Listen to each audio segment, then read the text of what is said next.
Well, welcome everybody. Here's our agenda for today.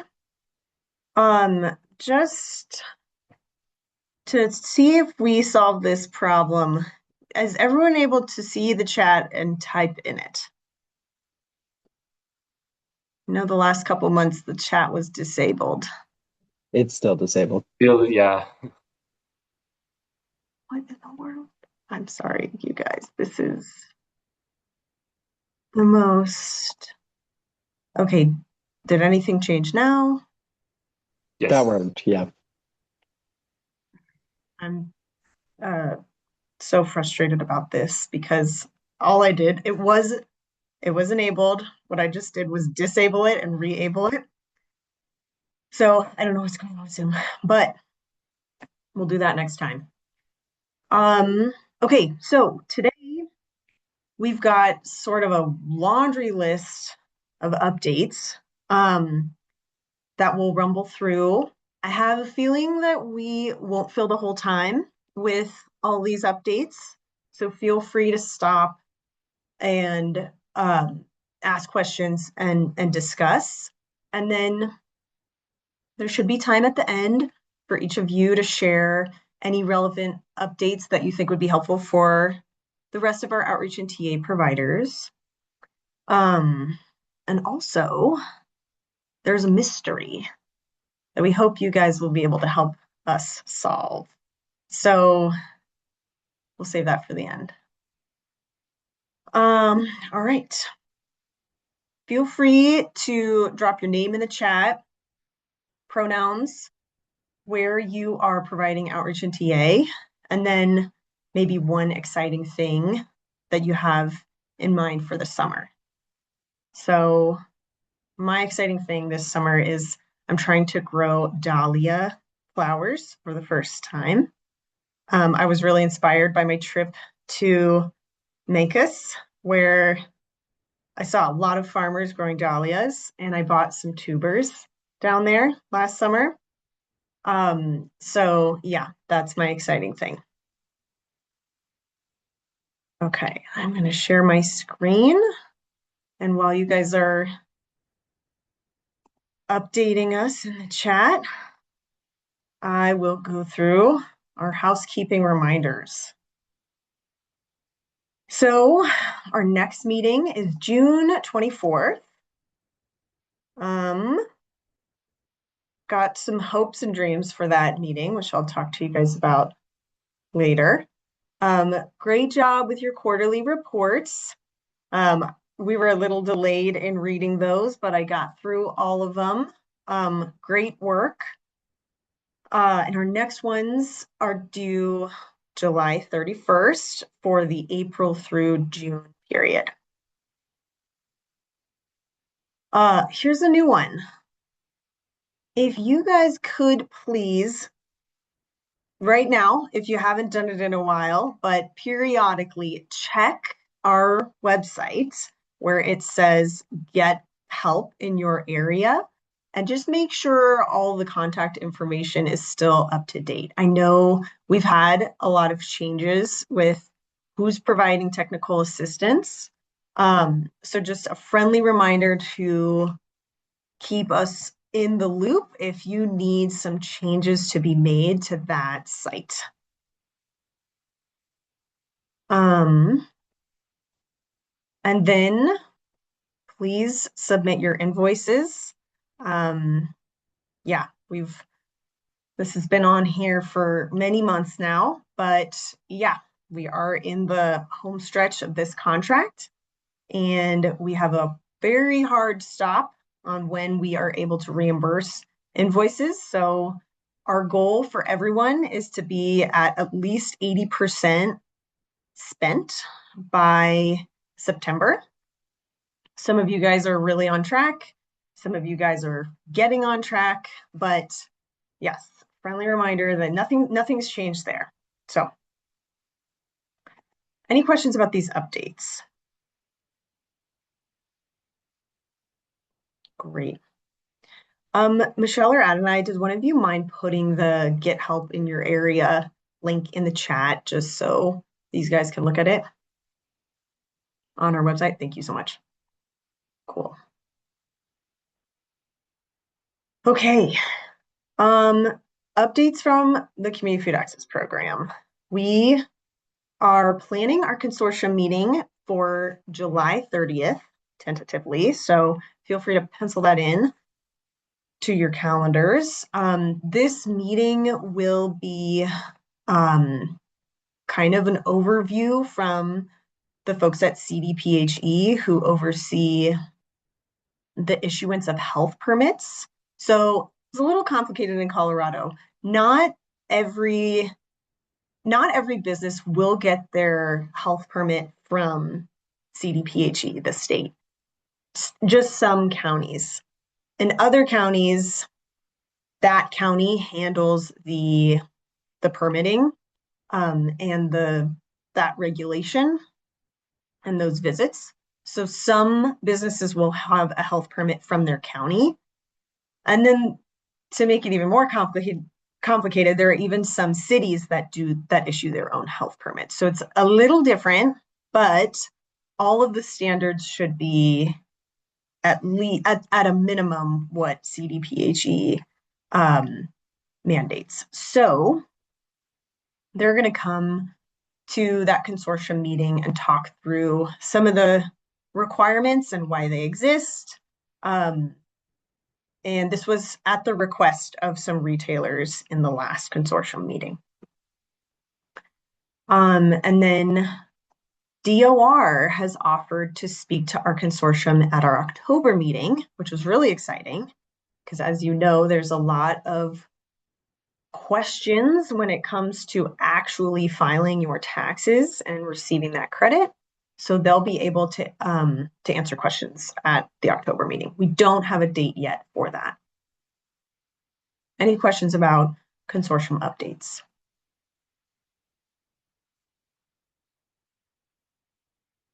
Okay. Okay, grant work. We are still, we're basically done with this grant, which is so exciting.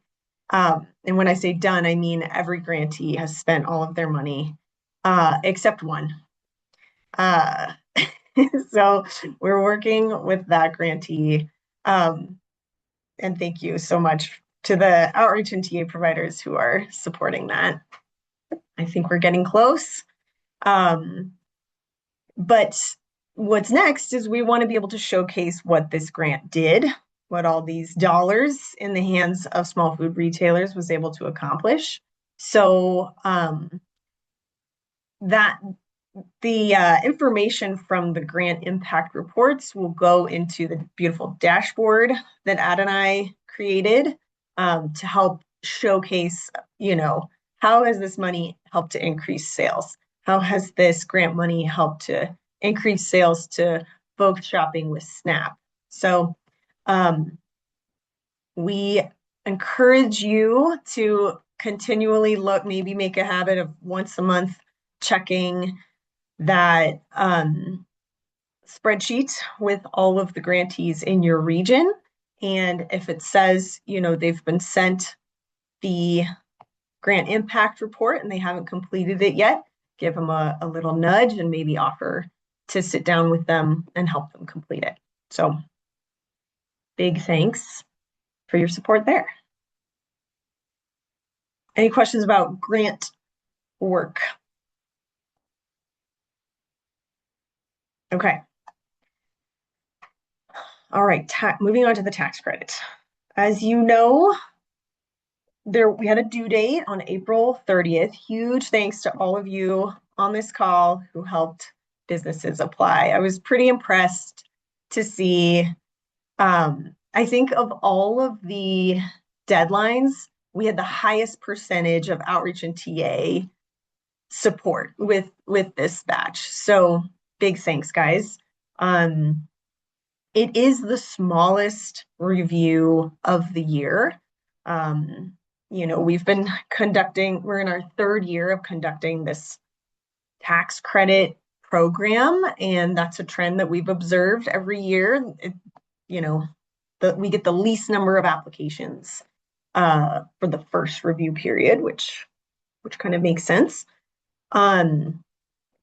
But we did have this is sort of the biggest first review of the year uh, so far, if that makes sense. So we're trending in the right direction thanks to you guys. So thank you. I also wanted to let you know the Department of Revenue spoke to us a few months ago after they met with our group in our monthly meeting about creating an educational video that we can host on our website that will kind of explain what they can expect after they receive their certificate from us. So, kind of a like, you got your tax credit certificate, now what?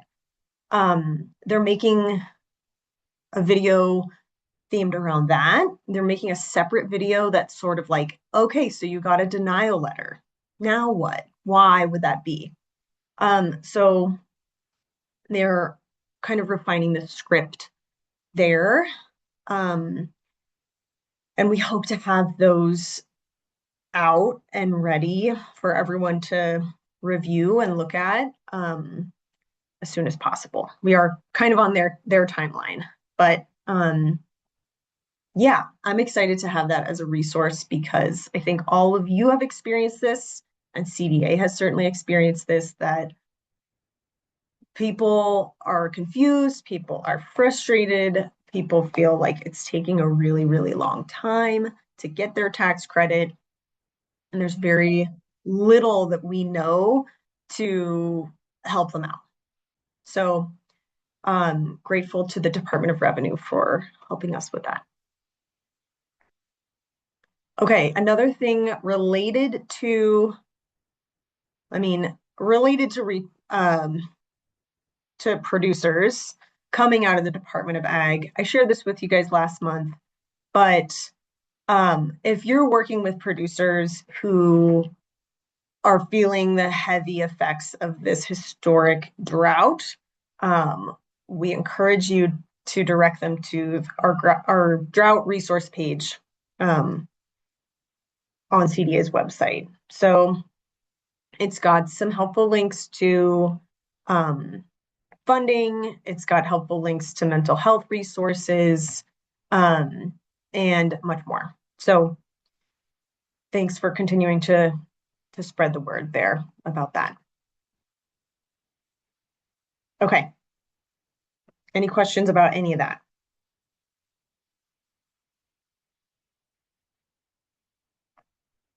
Okay.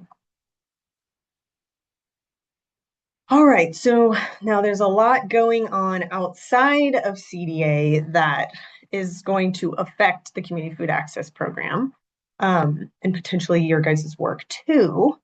Um, so as you all may know, the USDA did pass that increase in SNAP stocking requirements.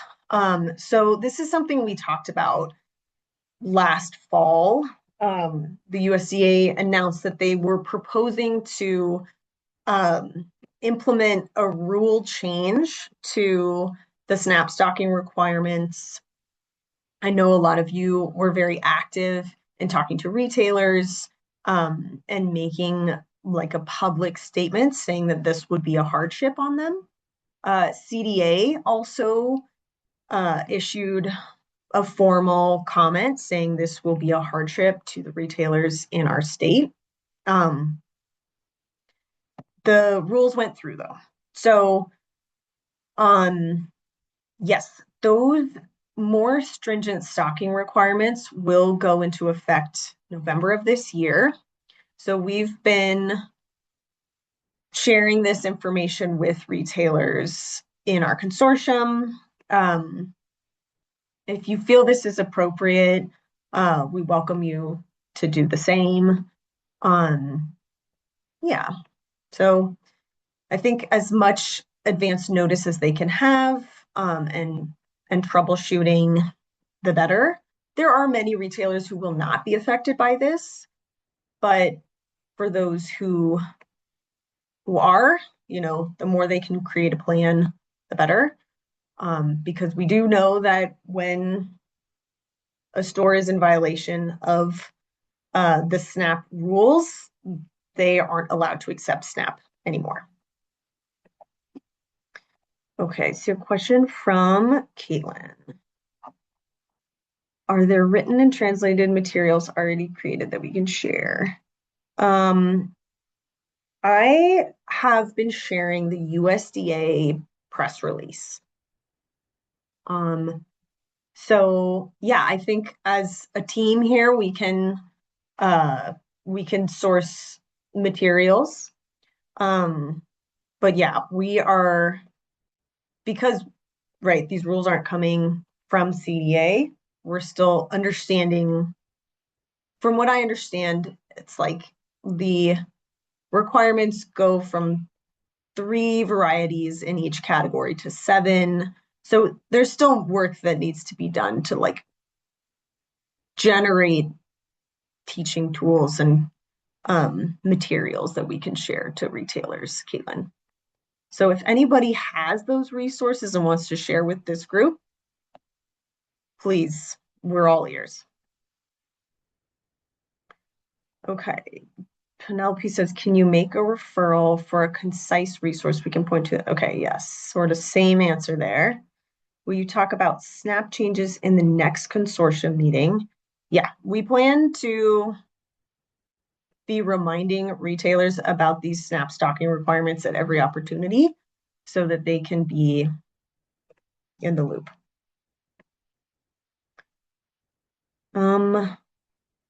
Great question, Caitlin. Does anyone know if USDA will send out these materials? I don't know. And I don't understand if USDA has a current up-to-date, list of these retailers' contact information. I mean, that would be quite a database, but I think we all sort of observed with the SNAP waiver that the state certainly doesn't have a comprehensive list of the contact information for every SNAP authorized retailer in the state. Yeah, Penelope. Guess I'm doubting my comment, but like, so as a SNAP retailer for the farmers market, we have to reauthorize and it's probably different for brick and mortar, but they require contact information. And I had never received communication until the past couple years. And now I'll get SNAP communication to that email address provided to them that goes along with our license. So that's, and that, like I said, never gotten communication before, and now they seem to be like, hey, don't forget fraud, and you have to post this at your retail outlet, and you have to, anyway. That's good to know. Thanks for sharing. And right, maybe this administration, with its more sort of critical eye on the SNAP program, is trying to maintain better communications or at least updated contacts. Does anyone else have experiences that they want to share that might be helpful?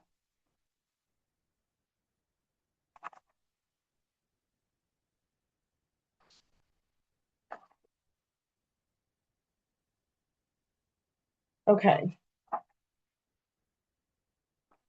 All right. Well, yeah, I think one thing I do want to stress too, because I read about this in a lot of your quarterly reports, is, in the challenges section of your quarterly reports, a lot of you guys talked about the challenges communicating the SNAP waiver, the challenges kind of like staying up to date with that. Um, you know, I do want to just remind you guys that for this contract, we are only asking you to do outreach and technical assistance for the community food access program. So I want to make that very clear that if these extra layers of everything that's going on right now with SNAP are making this work complicated, too stressful, harming your trust with retailers, it's okay to kind of scale back to just what your contract explicitly says. But as we all know, and as again, all of you have said, we bring this up because it is relevant to retailers. And we have heard from all of you that it's helpful to come in with more information, more support for retailers than just, hey, let's talk again about this tax credit. So I just want to remind you all that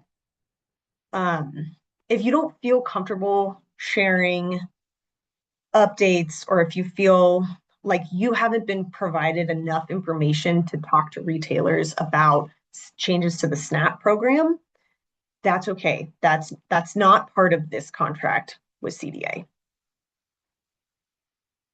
Any comments on that? Okay.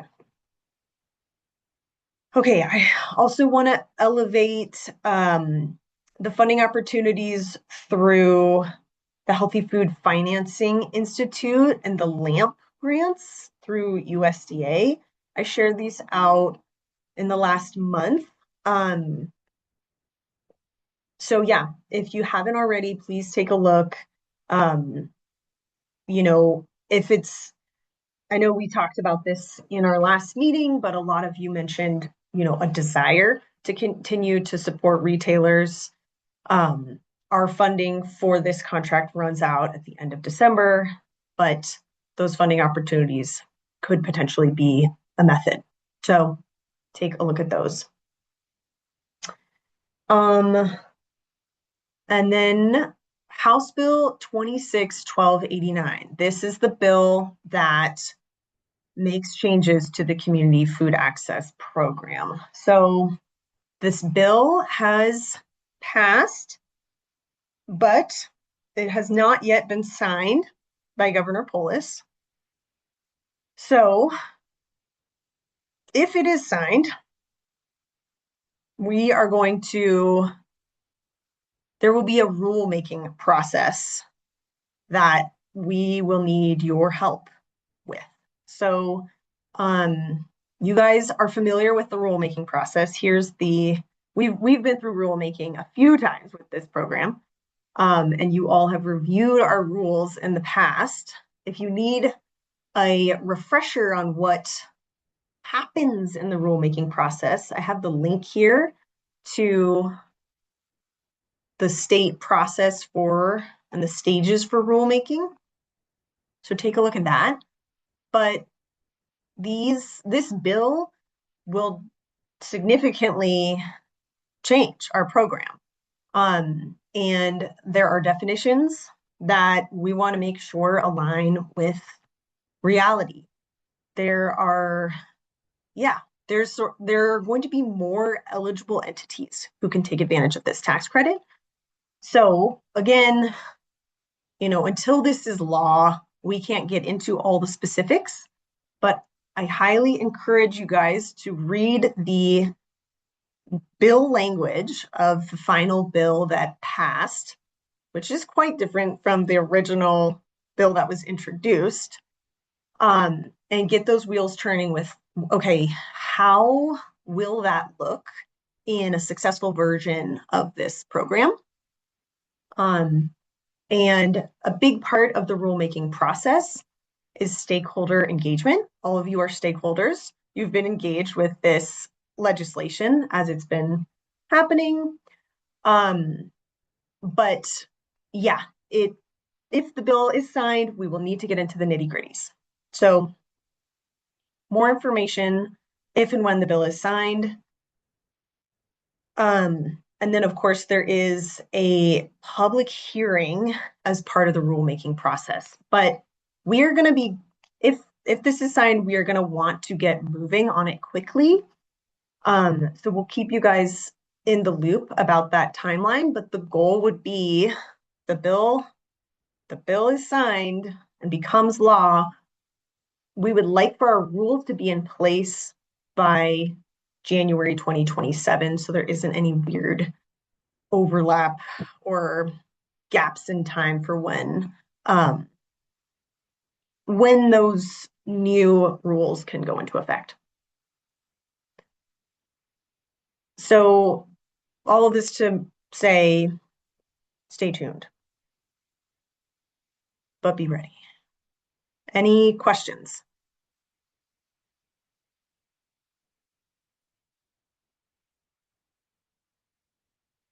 Thank you, Southern Front Range team, for dropping in the stocking requirement summary. Super helpful. I think we'll add that link to our agenda. Okay. Sorry, this is such a rambling, set of updates from me. I had hoped that Lauren could pitch in with this portion of our agenda, but I wanted to share with you guys that I attended the Rural Grocery Summit in Fargo, North Dakota earlier this month.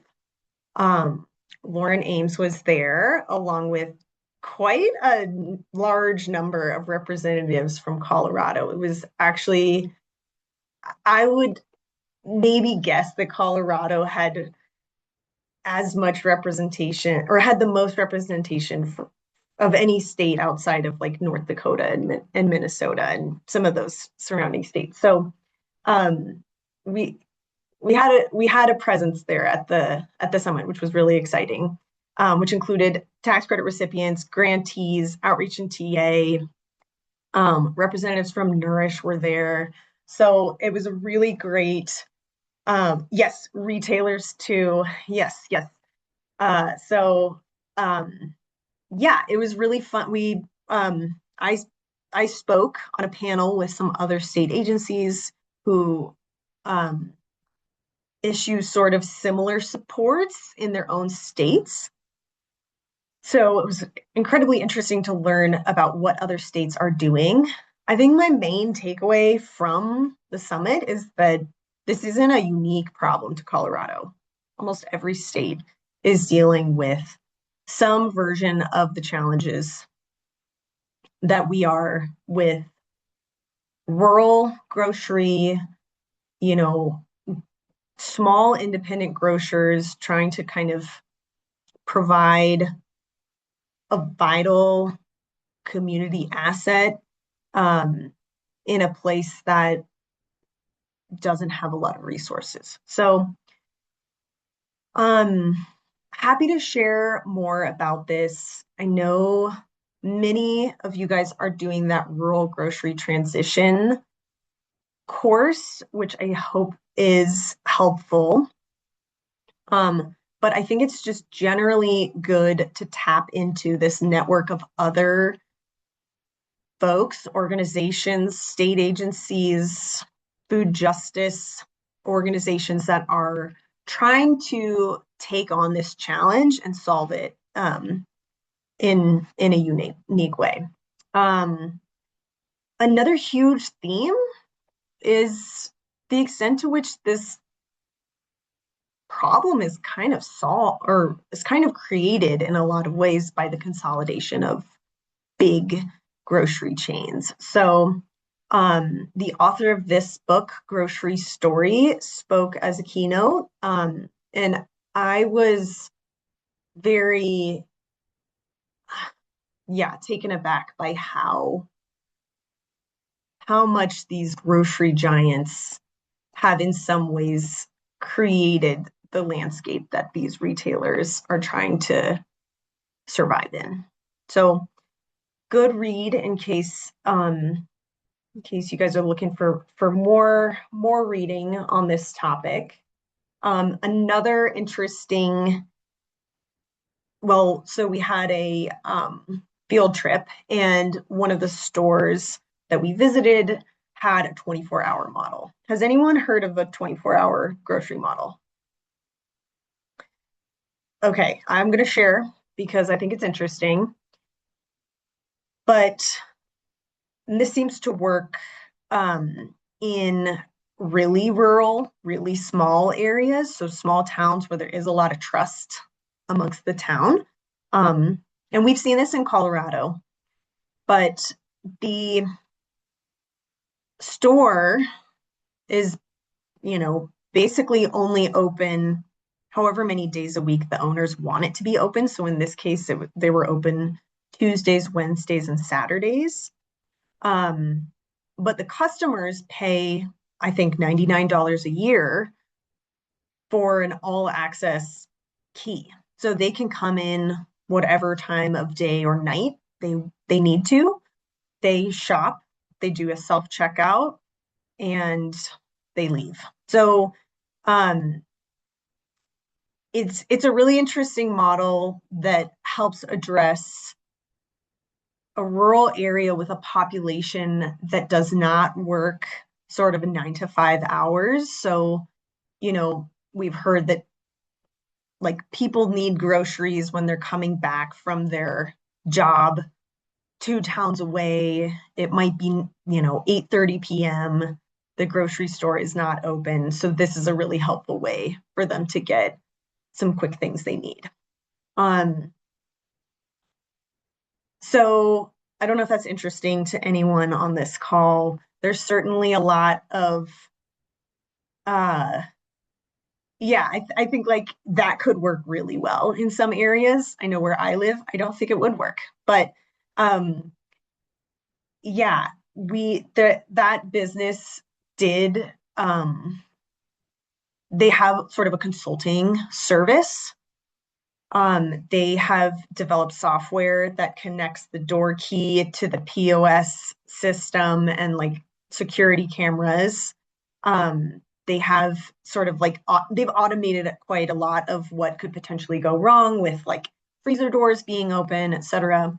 So if this is intriguing to you, I'm happy to talk more about this. I know a lot of you are thinking about ways to bring grocery to really rural areas. So, any questions about that or the Rural Grocery Summit?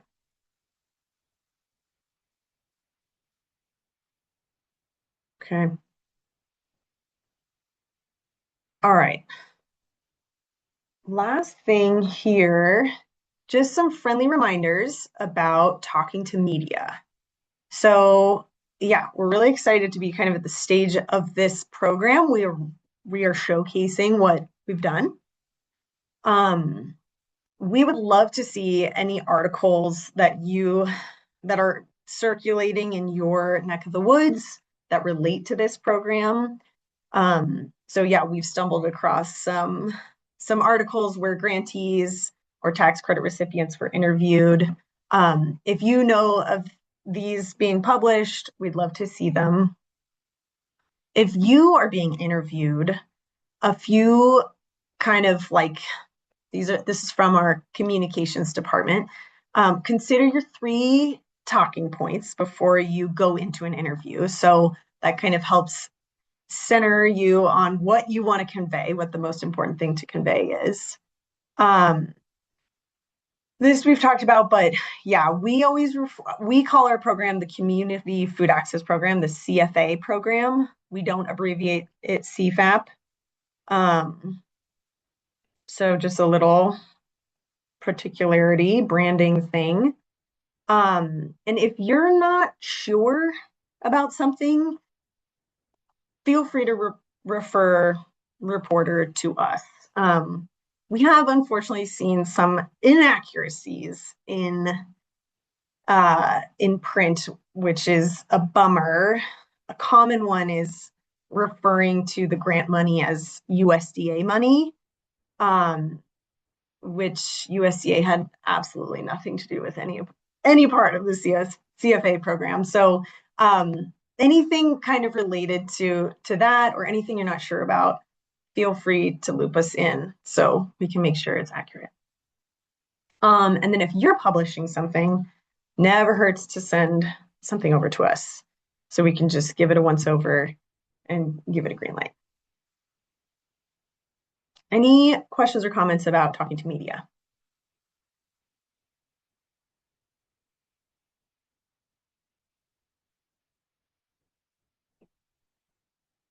Caitlin, I see your question in the chat. Is anyone aware of or planning to attend the Grocery Retail for All Summit in Chicago, June 18th? Um, we saw this, I believe we shared it with this group.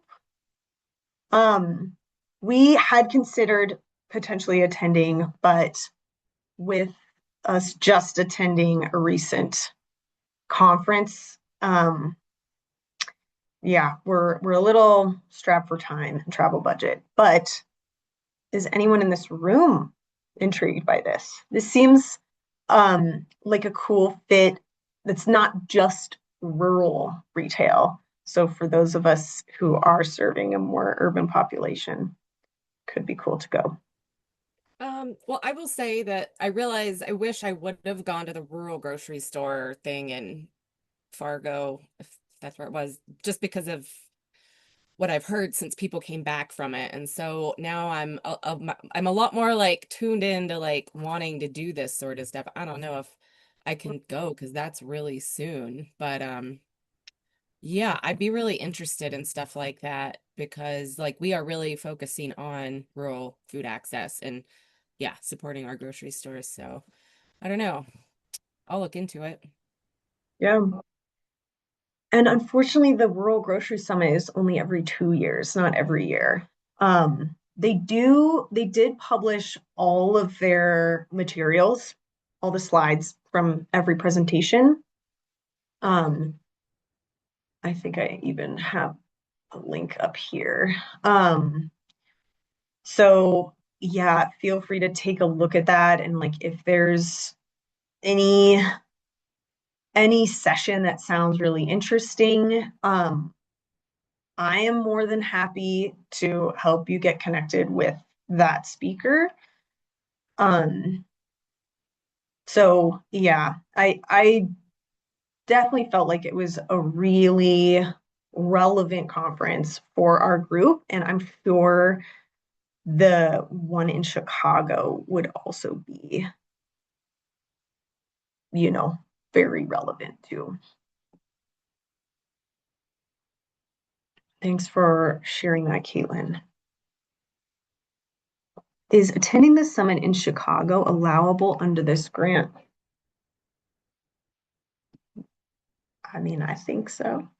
I'd have to talk maybe a little bit more to the powers that be, but sounds pretty relevant to me. So keep you posted. Cool.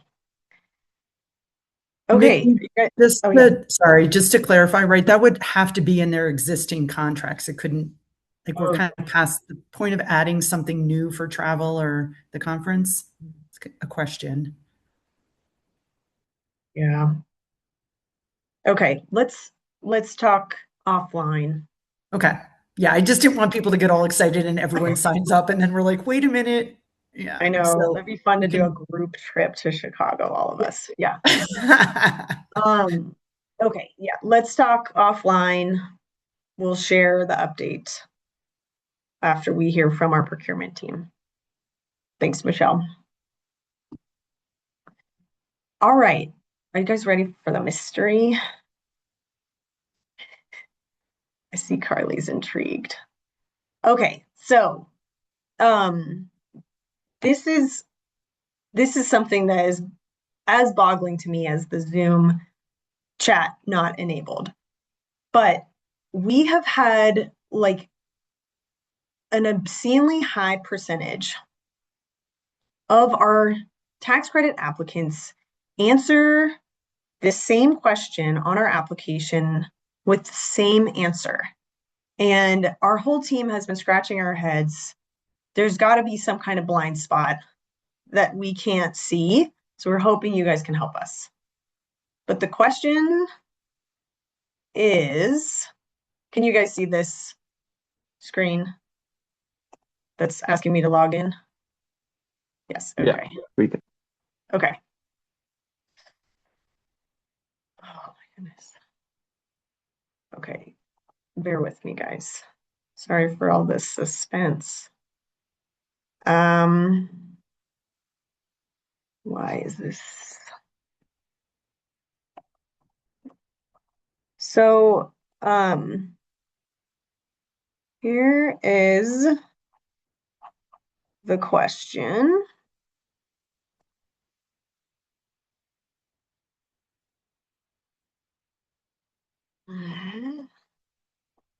All right.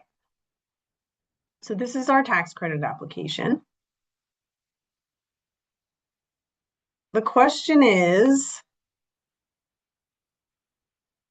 legal business name as exactly, oh, maybe this is the, no. Okay. Legal business name exactly as it appears in the Secretary of State's database. If you have a doing business as name, list that as well. We have this like ghost text, which says Joe's Market LLC, but almost 50% of applicants this time around answered like that. I'm wondering if it's like some auto-populating feature. Does Can you That's a anyone? good thought. I mean, Mickey, that's a can you good thought go? because sometimes you like pick it, like, oh yeah, this is my email address, and you click on that, and then it populates other answers. Right. When you clicked in there, it automatically, yeah. So, okay, maybe I'm this is a wondering why that is. question that is odd. I don't know. Is that what auto-populates? The browser or this site? Maybe it's a Probably question the for, browser. Yeah, usually it comes from people who are doing applications in other places that save their information when yeah. they're applying for things. Because it just makes it easier to fill in information. So I'm sure, especially in the case of retailers or farmers, they're doing stuff like this all the time. Um, so that does make sense to me as a potential reason. Yeah. This is, I think we're getting somewhere. Jay, go ahead. I don't have an answer, but I'm wondering if this is the line also that is getting folks hung up with the Department of Revenue, because this says, exactly it as appears on the Secretary of State's database, but I thought that DOR said it needs to be exactly what it is, like how you file your taxes. And maybe that's the same thing, but I thought that name, Mm. it's like you got to get that name exactly right. So, right. So down here, if they are filing as a corporation, S corporation or partnership, then it does need to be the legal business name. But if they select the other one, um, my business activity is reported only on my own, then we give them another chance to say what their legal name is so that we can get that right. So I don't think, and also, like we do have to ask them, what is your legal, like that would come up. We would never send CO to the Department of Revenue. So we've never, this information has never gotten there. It is just puzzling to me though that so many filled it out. Like, and it's sort of an important question. What's your business name? Like what name is this application under? Um, so yeah, I think we'll talk to Tyler Tech, who hosts this application, and see if there's like something about the way we worded this that makes it auto-populate with CO. Or if there's like something we can, I mean, I guess my question to you is there a way we can reword this so that it's clear or more clear? Mickey, I don't know that this comment like totally addresses the question you're asking, but one thing that's maybe about how this line could get people caught up is actually separating the legal business name and the doing business as name into two separate lines. Yeah, To suggestion. have like they seem like they're two distinct pieces of information, and if it's auto-populating in like some sort of DOR document, that also if it said, legal business name is XYZ Inc., comma DBA XYZ, then it could also just cause a challenge. And I've known like survey design, generally speaking, it's best to only collect one piece of information per entry. Yeah. Um, Yeah, that's a great idea. Separate out DBA, and we'll double check with DOR. They've never, the other thing is like, um, people can abbreviate doing business as in a whole bunch of different ways. So it's either like capital D period B capital, or slashes or, no period. So yeah, I think it's worth double checking with DOR how important the DBA is at all. I think maybe the DBA is just important to us so we can maybe do a Google search, you know, but maybe DOR doesn't even need the DBA. But yeah, I do agree, and I can concur that we've had more success with our applications if we only ask one thing each, in each area. Southern Front Range. Good morning. The auto-populate is affiliated with your Google account. Mm, So because you're signed in as yeah. Mickey up there at the top or whatever you're signed in as, it will default to whatever your auto-populate is. So if you did this exact same thing in a private browsing window, it would not autofill. So if someone signed in, then it will autofill. Okay. Now, Signed into their Google account. why it's choosing Colorado instead of your actual address or some other piece of information, don't Yeah. know. But as long as someone's signed in and they have auto populate set, it'll default. Okay. I think we have our answer there.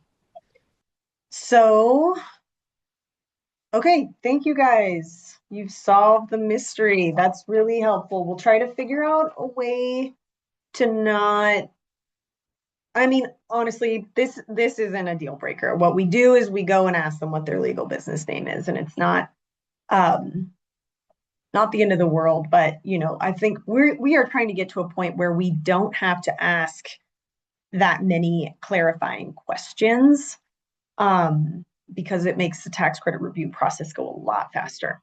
So, okay, any other comments on that? I've seen several businesses who have a DBA under their original LLC name. Maybe start with, how do you file your business taxes as the first question. That seems to be the crux of the questions. Yeah. Yeah, and I I feel like, again, that comes down to, is the way they're typing in their business name the problem with them receiving their credit on time, or does it have more to do with the EIN they provide? And whether or not the tax credit is associated with the business or with the individual. Okay. All right. It is 10:53. And the floor is yours, you guys. Does anyone have any updates that you feel would be helpful to share with this group?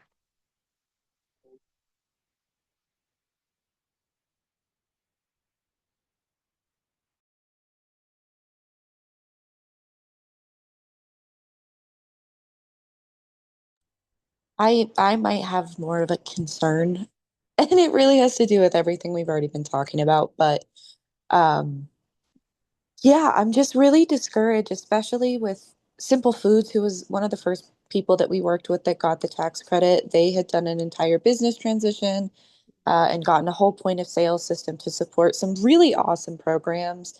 The owner of Simple Foods is incredible. He's doing a lot of awesome things.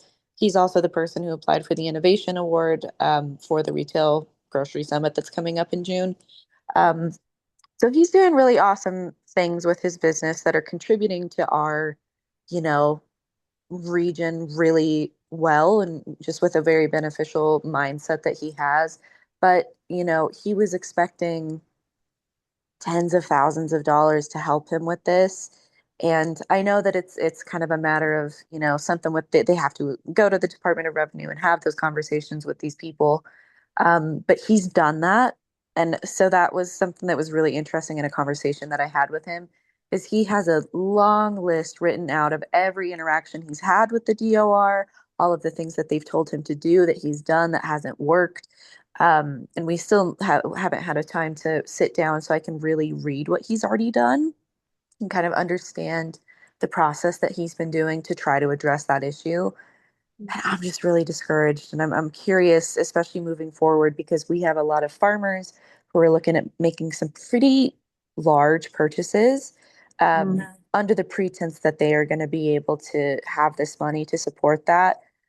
So I'm just curious if there's anything that you, Nikki, would say to these people, given the situation at hand with people who do tend to file their taxes really well and keep good records, still not being able to access that fund.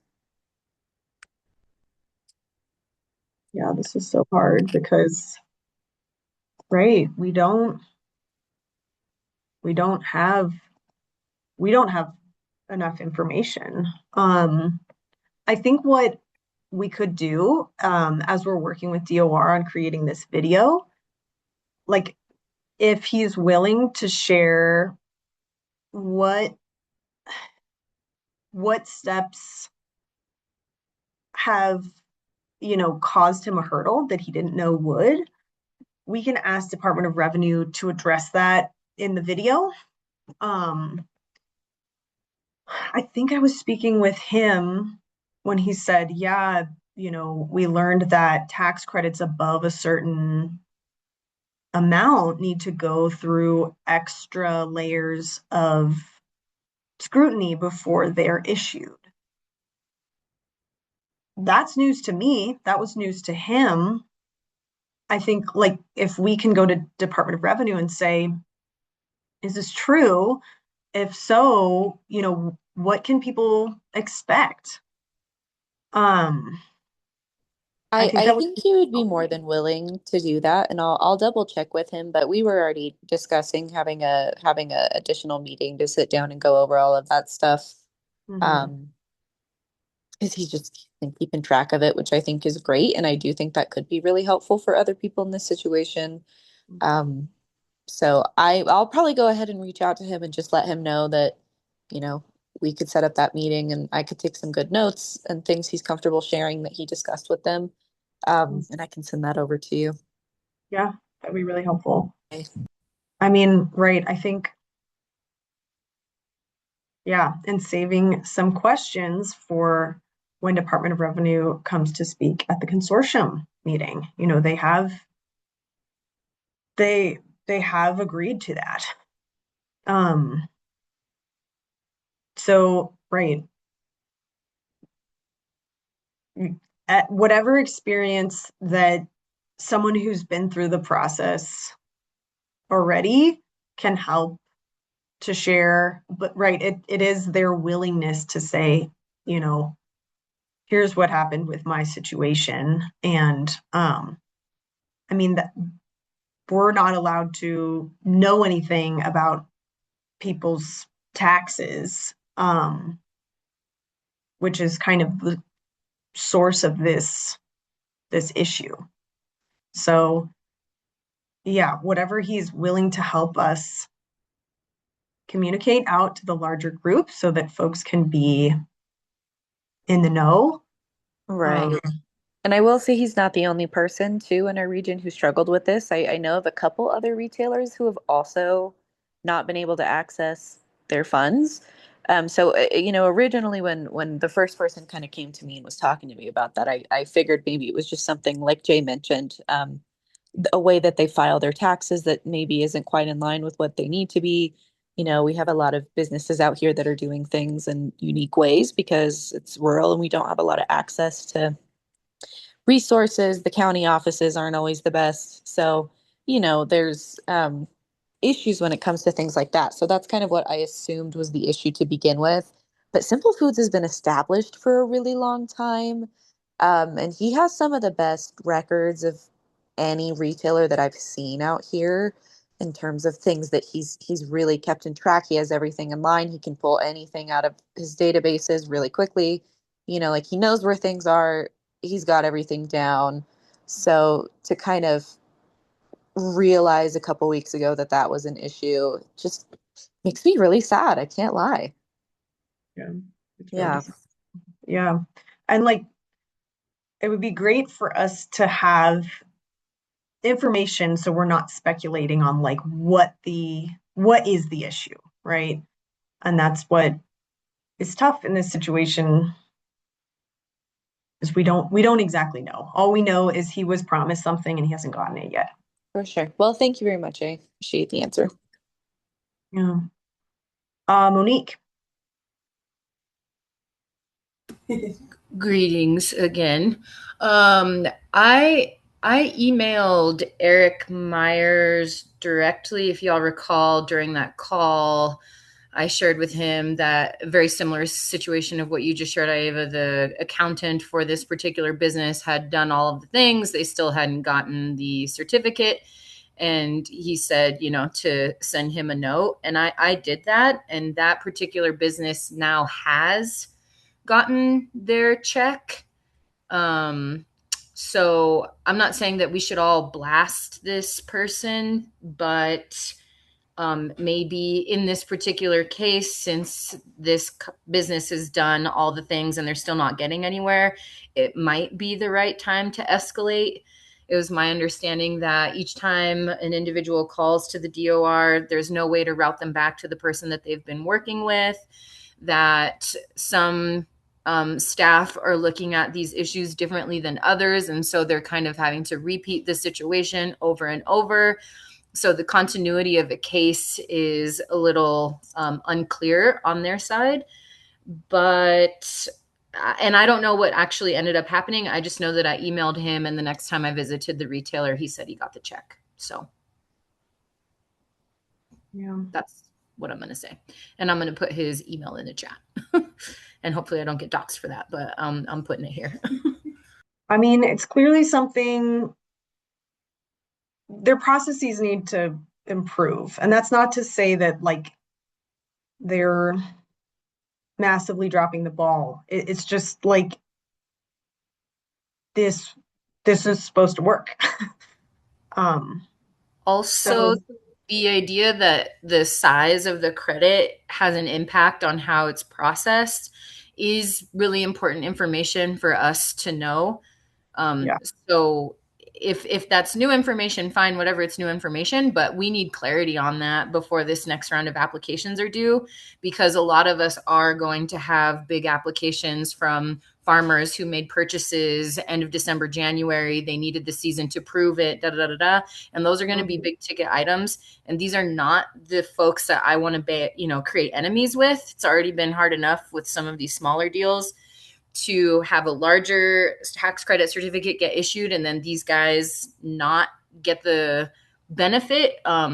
It's not a risk to my relationships that I'm willing to take. So with this new information, like it would be great to know that, because a lot of us are going to be submitting applications for things like tractors, etc.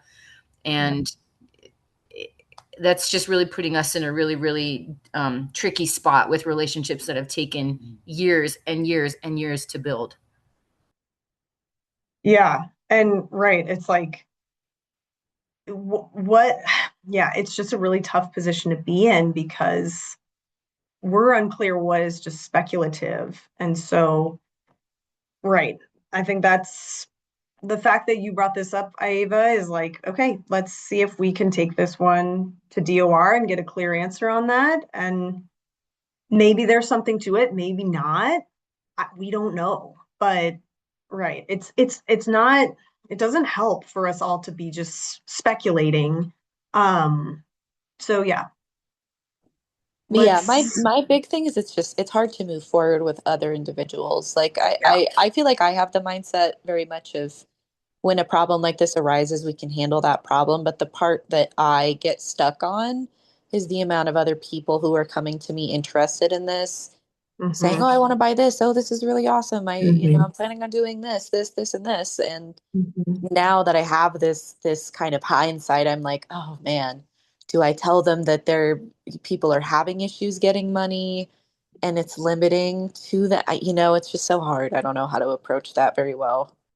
Well, I think it's reasonable. And like Monique said, these are relationships that, I mean, you're going to keep interacting with these people long after this contract's over and long after this tax credit's over. So, yeah, I think you're right to hesitate with when what you've seen is not really smooth sailing. So, yeah, I think I like the suggestion for you to kind of pull in Eric, who is, pretty high up there.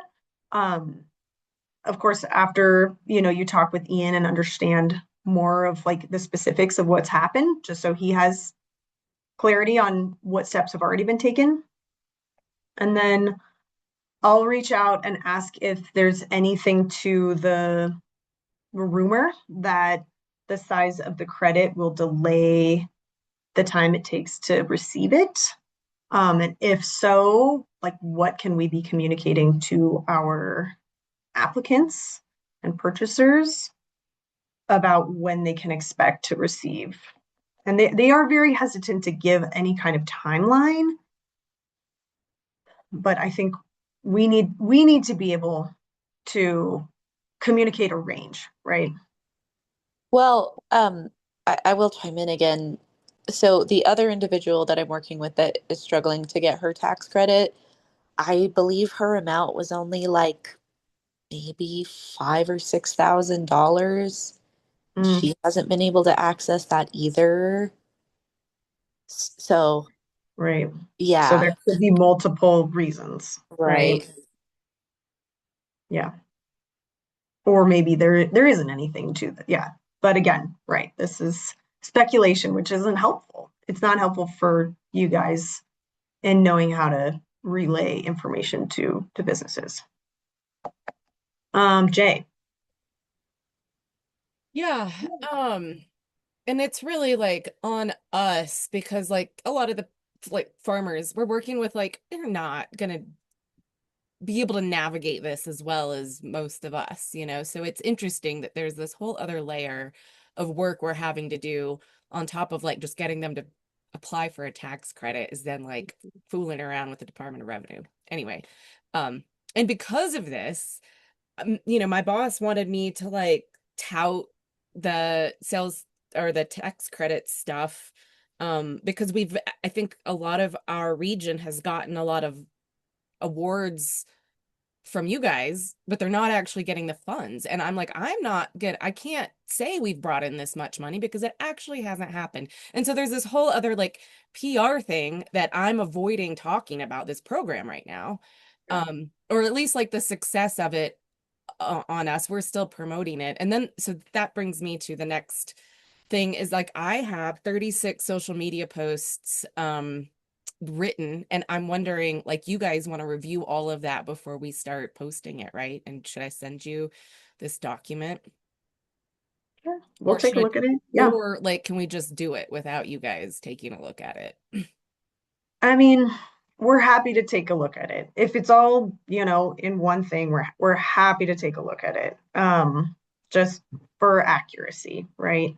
Yeah. Um, if you feel like you pulled all of the information directly from our website, then like, you can use your judgment. But if we can put that as the first like, we can turn it around within a day, like if you Okay. want us to take a look. Well, just since you brought up like talking to the media, be sure you get everything right. I'm like, oh, maybe I should run this by you. I mean, I don't think there's anything. It's pretty brief. These are really short things just targeted to different audiences. But like, yeah, this is my thing to like really get as much of this out there. And then, once we have the new rules, I'm gonna want to rewrite a lot of this to include all these other groups, but I'm not gonna do that till we have it signed. Yeah, yeah, yeah. Best to kind of be ready, but you know, not get ahead of things just because it technically is not law yet. Thanks, Jay. Caitlin. Hi everyone, thanks Nikki. I have a question related to some other kind of complementary technical assistance that we've been providing. We're discovering that a lot of our a good handful of stores we've outreached to are seeking support in either SNAP application, SNAP renewal, um, and we've supported a few different SNAP applications, some of which have gone through, one of which was also like following an alleged SNAP violation, which was reported from the wrong address, and yet they still like removed the store's SNAP authorization. So we're reapplying for that store. And we've run into an application that was deemed is now like its status is inactive because they said that the documentation was insufficient. We've called the SNAP hotline, we've waited many hours, we've gotten through, talked to people, but the SNAP hotline appears to be very limited in what they can provide in terms of support. We've, through the SNAP hotline, requested the agent who's reviewing the application to call us back, but then the SNAP hotline has also told us, well, it's to the agent's discretion about whether or not they actually do call you back or if they just give a response through the USDA portal. So the store owner wants to reapply, but we don't have any new information because the agent has never called us back. And I'm concerned that we're going to be in a vicious cycle of the same issue where we submit the documentation. Some part of the documentation is deemed insufficient, but we don't know which document or why. And I'm just wondering if anyone has any advice on, better support for SNAP applications, communicating with FNS, or getting any more details on any SNAP applications you've been part of that were, it's not that it was like considered rejected necessarily. It was just saying that it's inactive now because you did not provide adequate documentation. So if anyone has any insights, advice, contacts, or any other supports we might reach out to would be greatly appreciative.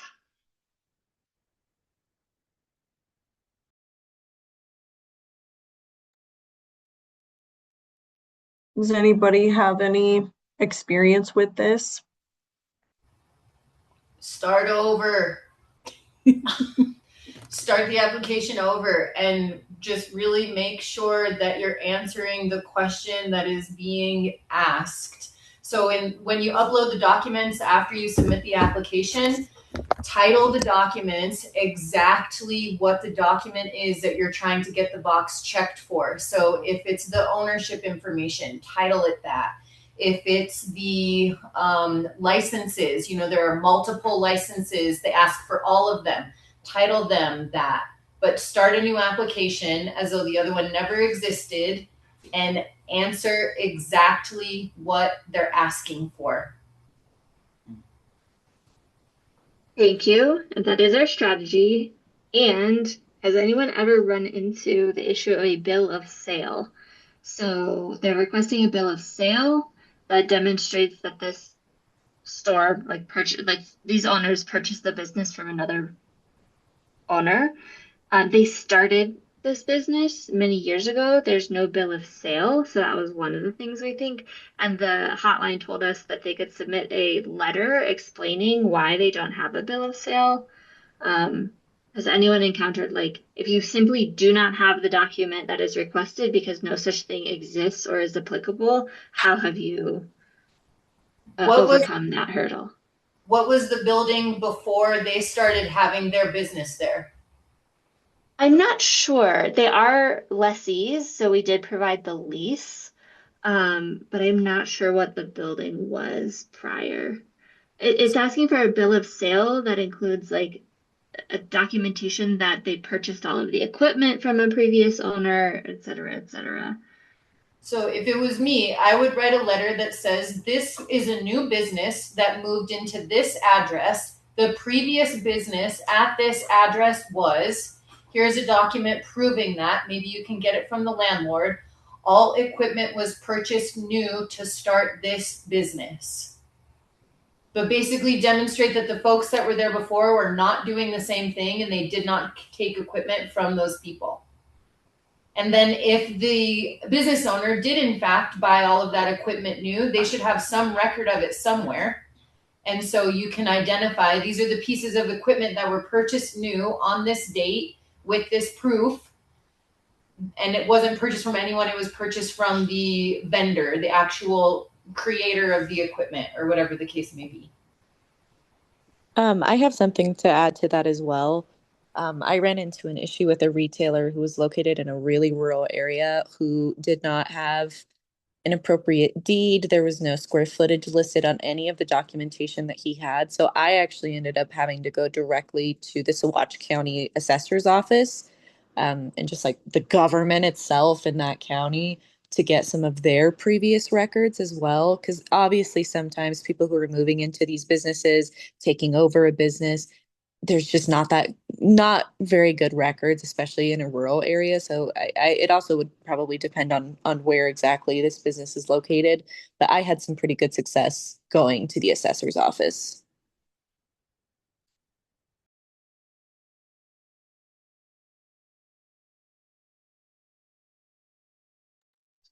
Thank you both so much. I I will do my best to track down any documentation. The equipment was purchased used, probably. Um, I'm navigating with a business who does not uh, speak English as a first language, and I'm only an English and Spanish speaker, and they are French and Swahili speakers who do not have a good documentation system. So we will keep digging and keep trying. Thank you both for your advice and your experiences. Yeah, I'll echo that. Thank you, everyone who's done this before and fought the fight. And yeah, I think we're all learning a lot from this process. And yeah, I wish it was much easier to work with FNS. Seems like a very, yeah, like we've heard many stories of people getting caught in these loops of like, we've been told we can't accept SNAP and we're trying to correct it, but we can't get through. So, really appreciate all the advice that you guys shared. Are there any other comments, updates, questions, concerns for the group?